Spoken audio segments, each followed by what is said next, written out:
હવે જોઈએ સમાચાર વિગતવાર તો સુરતમાં ગુંગળામણથી 4 સફાઈ કર્મચારીઓના મોત। ઈટીપી પ્લાન્ટની ટેન્ક ચેમ્બરમાં ઉતર્યા હતા સફાઈ કર્મી।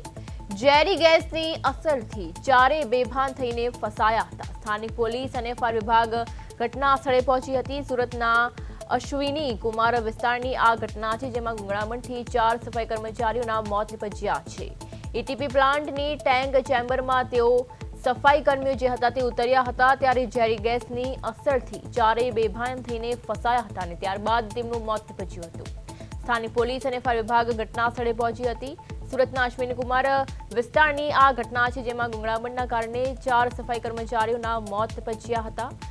ઈટીપી પ્લાન્ટની ટેન્ક ચેમ્બરમાં તેઓ ઉતાર્યા હતા અને ત્યારે જ ગુંગળામણના કારણે તેઓ બેભાન થઈ ગયા હતા અને ત્યારબાદ તેમનું મોત નિપજ્યું હતું। ચોક્કસપણે ઝેરી ગેસની અસરથી તેમનું મોત નિપજ્યું છે। ઝેરી ગેસની અસરથી તેઓ બેભાન થયા હતા અને ત્યારબાદ તેમનું મોત નિપજ્યું હતું। ત્યારે આજ સાથે આપણા સંવાદદાતા અરવિંદ રાઠોડ જોડાઈ ગયા છે। જી અરવિંદ, જેવી રીતે સુરતમાં ગુંગળામણથી 4 સફાઈ કર્મચારીઓના મોત નિપજ્યા છે, શું છે સમગ્ર વિગત?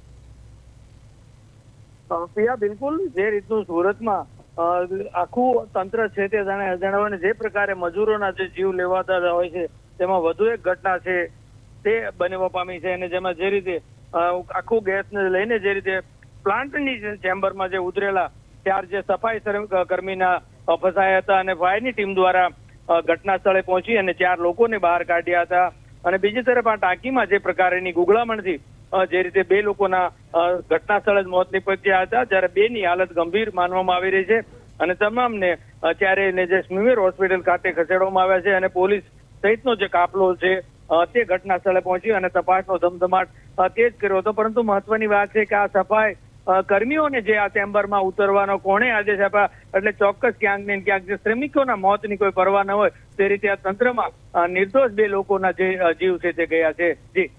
જી અરવિંદ, એટલે ચોક્કસપણે ઝેરી ગેસની અસરથી તેઓ બેભાન થઈને ફસાયા હતા ત્યારે ચોક્કસપણે ઈટી પ્લાન્ટમાં જે તેઓ ઉતર્યા હતા તેની બેદરકારી કહી શકાય, તે અંગે વધુમાં શું કહેશો? ચોક્કસ ત્યાં જોવા જાય તો કુલ મળીને જે રીતે શ્રમિકોની આ રીતે ગુંગળામણની ઝેરી અસર થાય ત્યારે કેટલાક જે નિયમો હોય છે તે ફોલો કરવાના હોય છે અને ઉતરવાનો જે પ્લાન્ટમાં આવી રીતે હોતું નથી, ત્યારે કોણે ઉતરાવ્યા એ જ મોટો સૌથી મોટો પ્રશ્ન આ તો ઉડીને આંખે વળગી રહ્યો છે।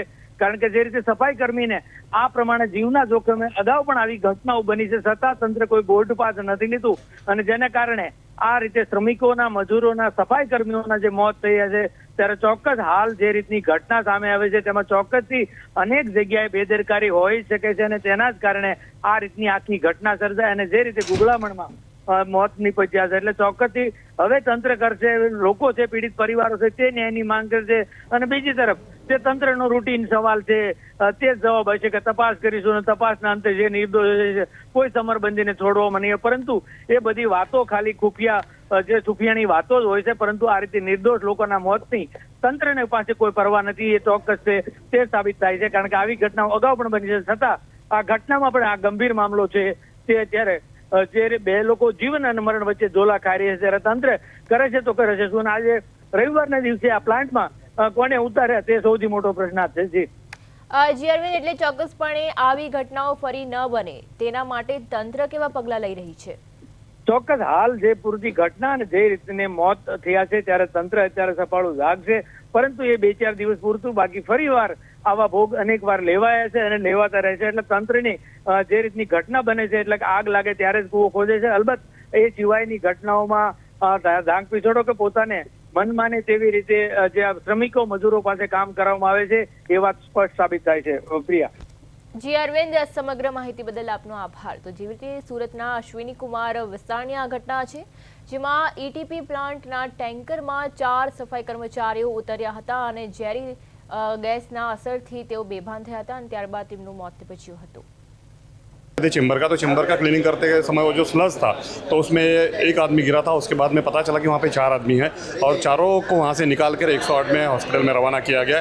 अब उसकी क्या कंडीशन है तो हॉस्पिटल से बाद में पता चल सकती है। का काम था वो कंपनी ये थी, इंडस्ट्री में काम चल रहा था क्लीनिंग का। चेम्बर जो होता है उसमें स्लज था और स्लज में क्लीनिंग कर रहे थे वो, तो उसमें गैस लगने की वजह से उसमें गिर गए होंगे और उनकी अभी क्या पोजीशन है तो